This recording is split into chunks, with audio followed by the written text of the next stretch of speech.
건국대학교의 명예교수이신 유태영 박사님의 자전적 에세이집 언제까지나 나는 꿈꾸는 청년이고 싶다라는 책이 있습니다. 그의 글은 어린 시절 간증으로 시작이 되는데 그는 1936년 전북 임실군 산골 마을에서 머슴의 아들로 태어났습니다. 가난한 집안이지만은 그의 어머니는 유태영에게 전능하신 하나님을 의지하여라 라는 말씀을 들려주고 아들의 손을 잡고 수시로 전능하신 하나님, 우리 태영이를 도와주세요 라고 기도했다고 합니다. 그래서 유태영은 하나님은 나의 배경이다 라고 믿으면서 자랐습니다. 그는 고향에서 늦게 중학교를 겨우 마치고 서울에 올라와 대방동 미군 부대 근처에서 신문파리와 구두 닦기를 하는데 낯선 서울에서 의지할 곳은 오직 하나님과 기도밖에 없었습니다. 이때 유달령 박사의 덴마크 답사기 새 역사를 위하여 라는 책을 한 권 읽게 되는데 그 책을 읽으면서 그에게 꿈이 생겼습니다. 덴마크로 유학 가서 선진 농업을 배우기로 꿈을 꿉니다. 그는 꿈을 이루기 위하여서 야간 고등학교를 그리고 건국대학교를 졸업을 합니다. 덴마크로 이제 유학을 가려고 하는데 거기에는 아는 사람이 아무도 없었습니다. 그는 백과사전을 펼쳐놓고 덴마크에서 제일 높은 사람 프레드릭 9세 국왕에게 편지를 썼습니다. 나의 희망은 한국 농촌이 잘 사는 것이고 당신네 나라처럼 훌륭한 농업 기술을 배워 우리 농촌을 잘 살게 하는데 내 일생을 바치겠습니다. 그것을 위하여 생활비와 장학금 전액을 줄 수 있겠습니까? 라고 편지를 썼습니다. 그런데 이게 웬일입니까? 40일이 지난 다음에 답장이 왔습니다. 동양에서 온 한국 청년의 편지에 감동을 한 덴마크의 국왕이 반응한 겁니다. 당신이 원하는 기간, 원하는 장소에서 원하는 분야를 공부할 수 있도록 우리 정부가 책임을 지겠습니다. 라는 답신이 도착합니다.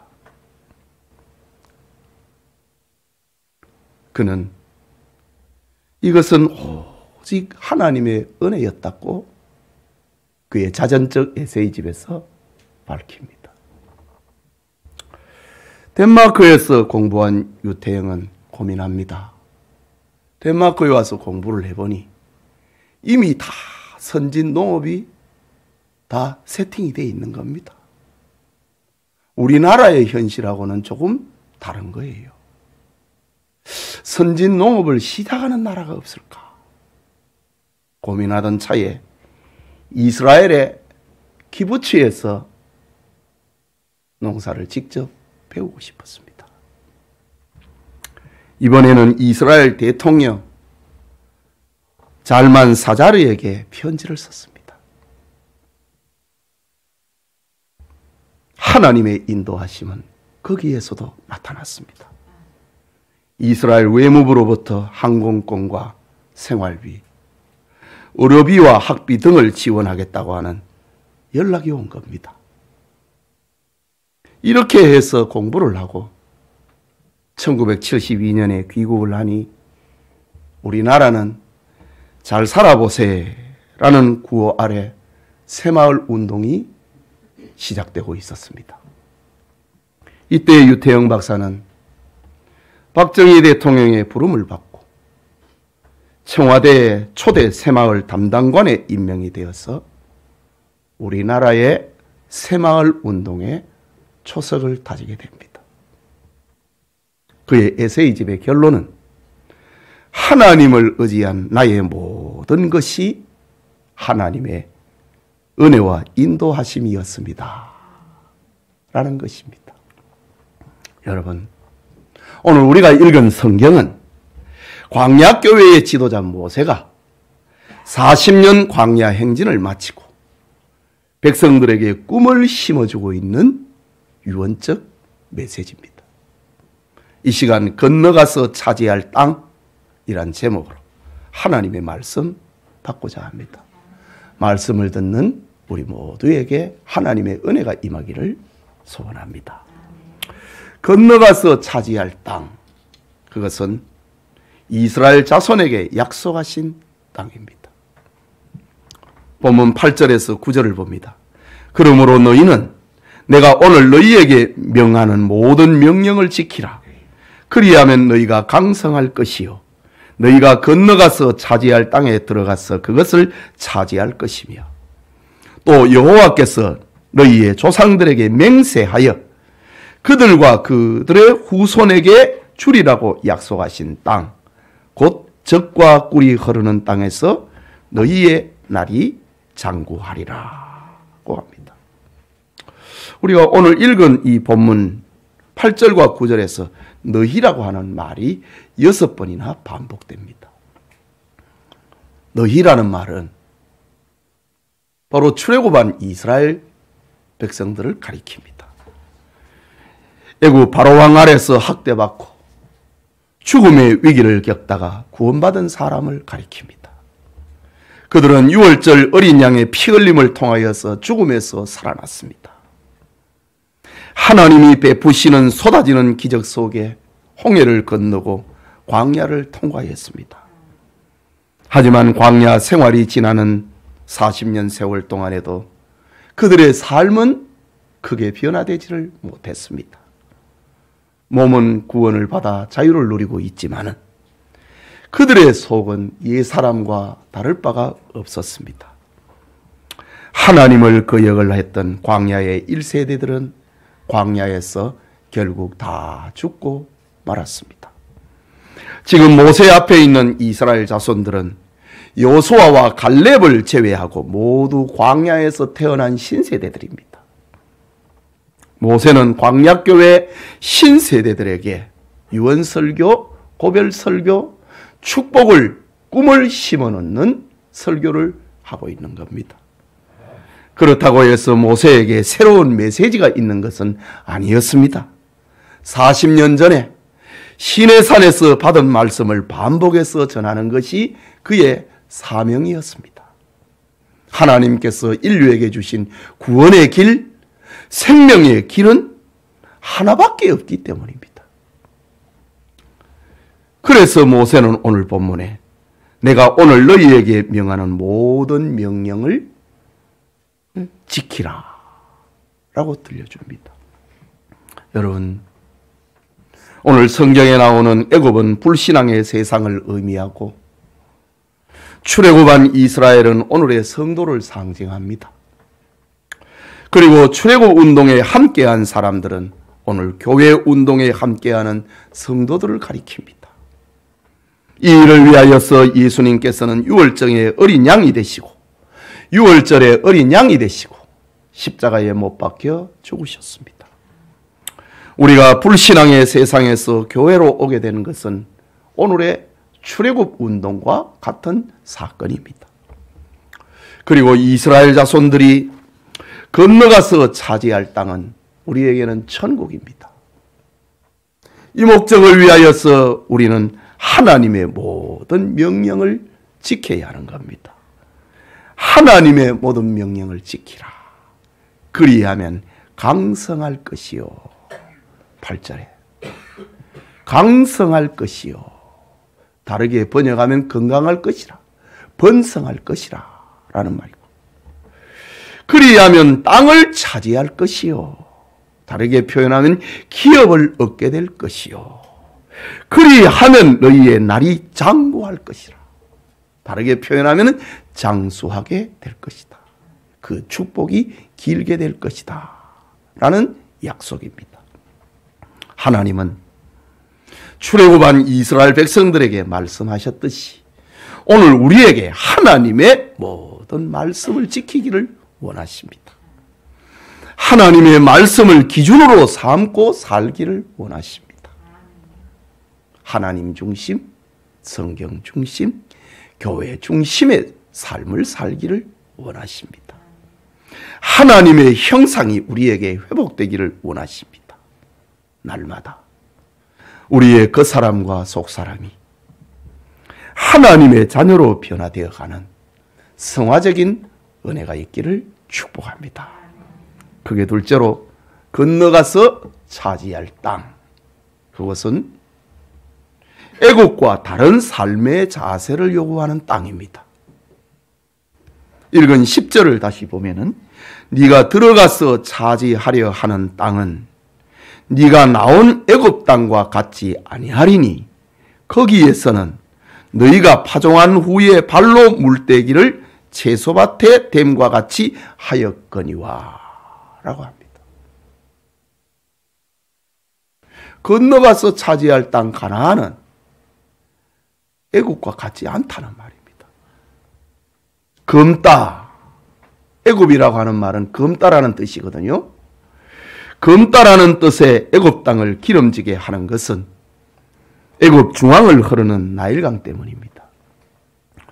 중앙 아프리카에서 발원한 나일강은 멀고 먼 대지를 적시고 지중해로 흘러 들어가면서 수많은 영양분을 실어 나릅니다. 그리고 애굽의 농사법은 이 지형 조건에 따라서 비가 오든지 안 오든지 상관없이 강수량과 상관없이 나일강의 물을 수차를 밟아서 물을 대는 방식으로 농사를 지었습니다. 그러나 이스라엘 자손들이 건너가서 차지할 땅은 애국과 같지 않습니다. 11절을 보면은 너희가 건너가서 차지할 땅은 산과 골짜기가 있어서 하늘에서 내리는 비를 흡수하는 땅이요 라고 합니다. 애굽에는 넓은 평야입니다. 끝없이 펼쳐진 평야입니다. 그 가운데로 나일강이 흐릅니다. 그 강은 마르지 않습니다. 언제나 물이 있습니다. 그런데 너희가 건너가서 차지할 땅은 산과 골짜기가 있어서 하늘에서 내리는 비를 흡수해버리는 땅이라고 합니다. 천수답이라는 말이지요. 하늘만 쳐다보는 땅이라는 말입니다. 가나안은 산과 골짜기가 있다고 합니다. 하늘에서 내리는 비를 흡수해버리는 땅이라고 합니다. 그곳은 물을 모아둘 수 없고 풍성하게 흐르는 물을 수차를 돌려가지고 농사를 짓는 땅이 아니라는 말입니다. 또한 지정학적으로 가나안은 유프라테스 강과 나일강 두 문명 사이에 끼어 있는 땅입니다. 그래서 애국과 바벨론, 아수르와 바사, 헬라와 로마 등 세계 열강의 지배와 영향력 속에 있는 땅입니다. 긴장을 늦출 수 없는 땅이었다는 말입니다. 그곳에 하나님은 자신이 구원한 이스라엘 백성들을 살도록 만들었습니다. 여러분, 인간적으로 보면은 가나안은 애굽보다 더 좋은 환경이 아닙니다. 좁은 길이요, 좁은 문의 땅입니다. 왜 하나님께서는 자기 백성을 기름진 애굽이 아닌 가나안 땅에 살게 하셨을까요? 지난날 야곱과 요셉 시대에 가나안에서 애굽으로 이주를 하면서 너희들은 언제나 가나안으로 돌아갈 준비라고 하라고 했을까? 그 기름진 땅 애굽이 아니고 가나안 땅으로 가라고 했을까? 발로 수차를 돌려서 농사를 짓는 땅이 아니고, 물이 사계절 풍성한 땅이 아니고, 하늘에서 내리는 비를 쳐다봐야만 살 수 있는 가나안 땅에 살게 하셨을까? 인간적으로 생각하면 이해가 안 됩니다. 예수님을 믿으면 형통하고 잘 돼야 되잖아요. 그런데 그렇지 않다 이거지요. 여기에는 아주 중요한 영적 의미를 담고 있습니다. 애굽 땅의 기름짐은 하나님을 잊어버리게 만듭니다. 애굽 땅의 풍요는 하나님을 의지하지 않도록 만듭니다. 애굽 땅에 넘치는 물은 하나님을 생각하지 않도록 만듭니다. 애굽은 그렇다면 하나님의 백성이 살 땅이 아니라는 말입니다. 하나님은 자기 백성들에게 가나안 땅에 살게 하셔서 물을 흡수해 버리고 산과 골짜기가 있는 그곳에 살게 하셔가지고 하늘을 쳐다보고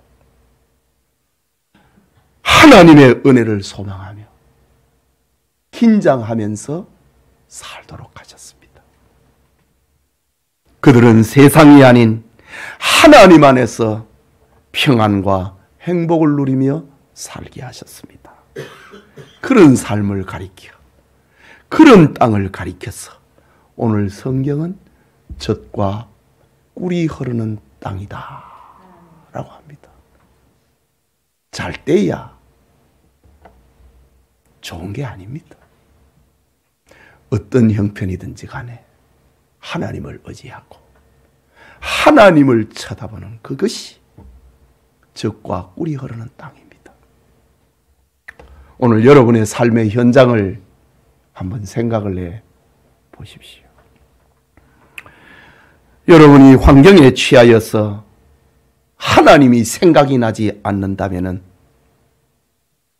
여러분의 형통 때문에 풍요 때문에 하나님을 잊어버린다면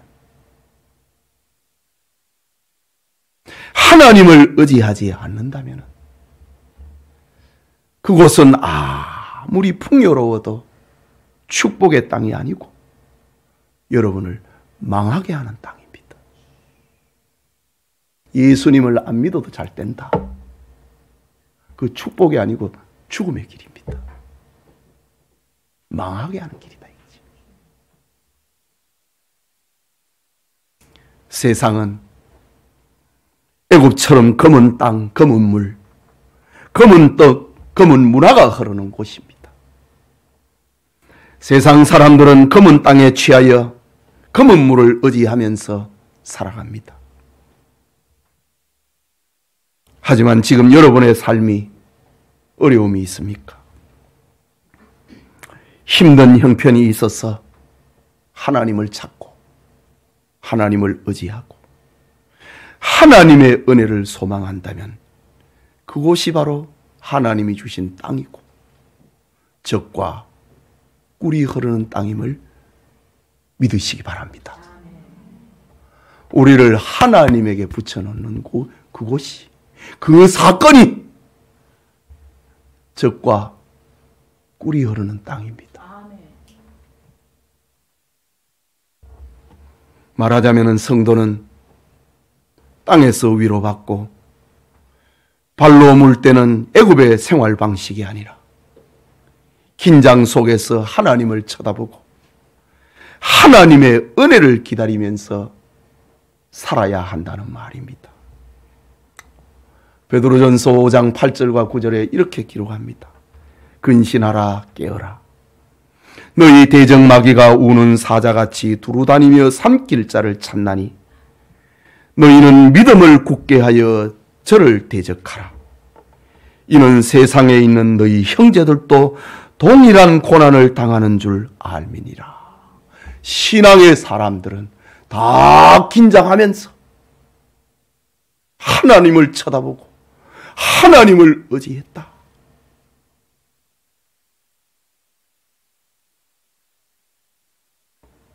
세상에 있는 너희 형제들도 동일한 고난을 당하는 줄 알미라. 이것이 신자의 길이라는 말입니다. 형통해가지고 하나님과 멀어지고, 형통해서 하나님이 생각이 안 난다면은 그게 망하는 길입니다.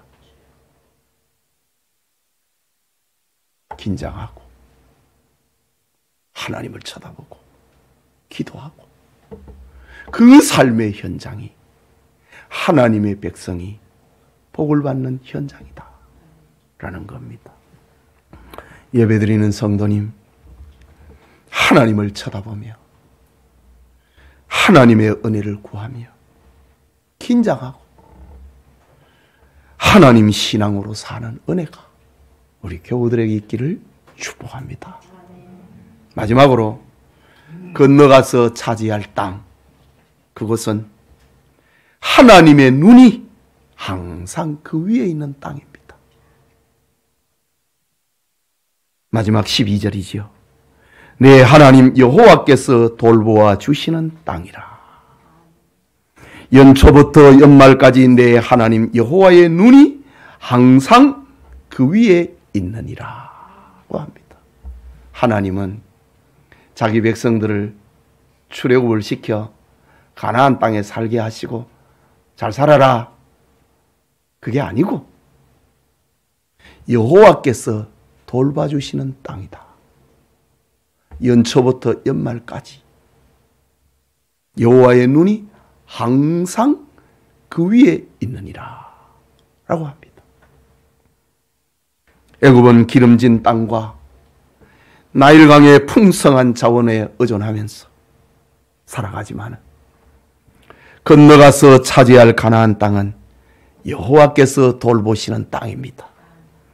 처음부터 끝까지 인간의 공로를 자랑하거나 주장하지 못하고 여호와 하나님의 눈 아래에 있는 땅입니다. 즉 애굽에서는 이 땅과 이 강은 내 것이다 생각하고 자기 권리와 자기 주장을 내세우면서 살았지만 가나안에서는 이 땅과 이 강은 하나님의 것입니다. 이것은 하나님의 은혜입니다. 고백하면서 사는 땅입니다. 이렇게 될 때에 그 땅은 젖과 꿀이 흐르는 땅이 됩니다.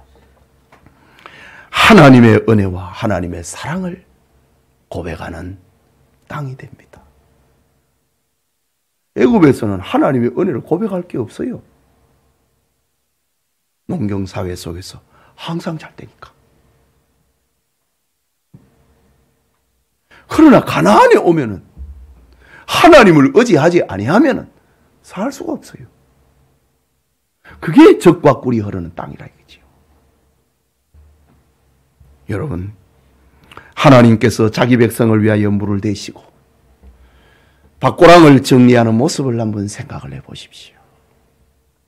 하나님이 자기 백성을 위하여 허리를 굽히시는 장면을 상상을 해보십시오.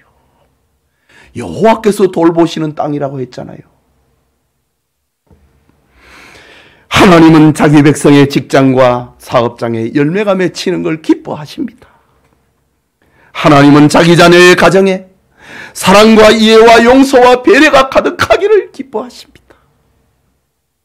우리가 병이 나서 병원에 갈 때에 담당 교수님을 만나지 못하고 그의 조수만 만나고 온다면 얼마나 섭섭합니까? 그러나 하나님은 우리를 직접 만나 주시고 우리를 직접 치료해 주십니다. 우리는 운전하다가 피곤하면은 운전대를 누구에게 맡깁니다. 그러나 하나님은 우리의 인생의 운전자를 누구에게 맡기지 않습니다.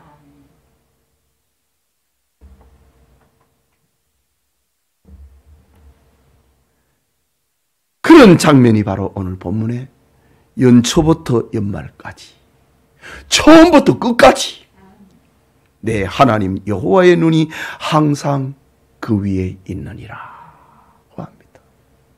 성도의 교회 생활, 성도의 신앙생활을 가리키는 말입니다. 여러분, 하나님은 우리를 살피시되 간접적으로 대하지 않고 직접 살피십니다. 때로는 우리가 하나님께 죄를 범할지라도 그것이 우리를 향한 하나님의 사랑을 약화시키지 못합니다. 하나님은 우리에게 허물이 많다는 것을 다 알고 계십니다. 우리의 넘어짐과 우리의 아픔을 다 알고 계십니다. 하나님은 우리의 공로가 아니라 그리스도의 공로를 보시고 우리를 용납해 주시는 겁니다. 하나님은 감정적으로, 즉흥적으로 우리를 심판하지 않습니다. 하나님은 자신의 영원한 계획 속에서 우리를 대하십니다. 하나님은 자기 백성된 우리에게 단 하루도, 단 한 시간도, 단 1분 1초도 자신의 사랑의 눈에서 벗어나지 않게 하십니다. 이것이 하나님의 눈이 항상 머무는 자기 백성 가나안에서의 삶입니다. 이것이 영적으로 오늘날 성도의 교회 생활을 가리킵니다. 그렇기 때문에 신자는 교회를 떠나서는 안 됩니다. 교회는 그리스도의 피로 구속받은 사람들이, 성도들이 이 세상에 사는 곳이요, 교회는 성도들이 이 세상에서 죽을 곳입니다. 물론 하나님의 자녀된 우리의 힘으로는 이것이 부족합니다. 본문의 말씀처럼 하나님의 돌보시는 은혜로 모든 것이 가능한 겁니다. 우리에게 은혜 주시는 자 안에 우리는 모든 것을 할 수 있는 것입니다. 이것이 건너가서 차지할 땅의 삶입니다. 내게 능력 주시는 자 안에서 내가 모든 것을 할 수 있느니라. 이것이 성도의 교회 생활이라는 말입니다. 사랑하는 우리 영천의 성도 여러분, 애굽 땅에 물든 사람은 자신이 행복을 만들어낸다고 생각합니다. 자기가 행복의 주인인 것처럼 말하고 행동합니다. 그러나 성경은 행복을 만드는 것은 사람이 아니고 우연의 산물도 아니라고 합니다. 신명기 오늘 11장을 보고 있는데 10장 13절을 보면 내가 오늘 네 행복을 위하여 네게 명하는 여호와의 명령과 규례를 지킬 것이 아니냐. 하나님께서 우리의 행복을 설계해 놨습니다. 하나님께서 여러분의 행복을 계획해 놨습니다. 그것은 여호와의 명령과 규례를 지키면, 하나님의 말씀을 지키면 행복하도록 하나님께서 만들어 놨습니다.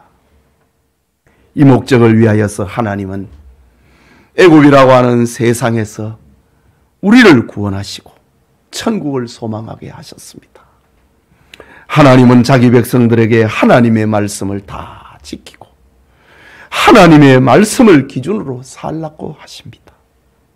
하나님의 자녀된 우리에게 애굽의 삶의 방식, 세상의 삶의 방식, 곧 땅과 물을 쳐다보며 그것을 의지하고 사는 것이 아니라 하나님을 쳐다보고 하나님을 의지하고 긴장하면서 살라고 말씀하십니다.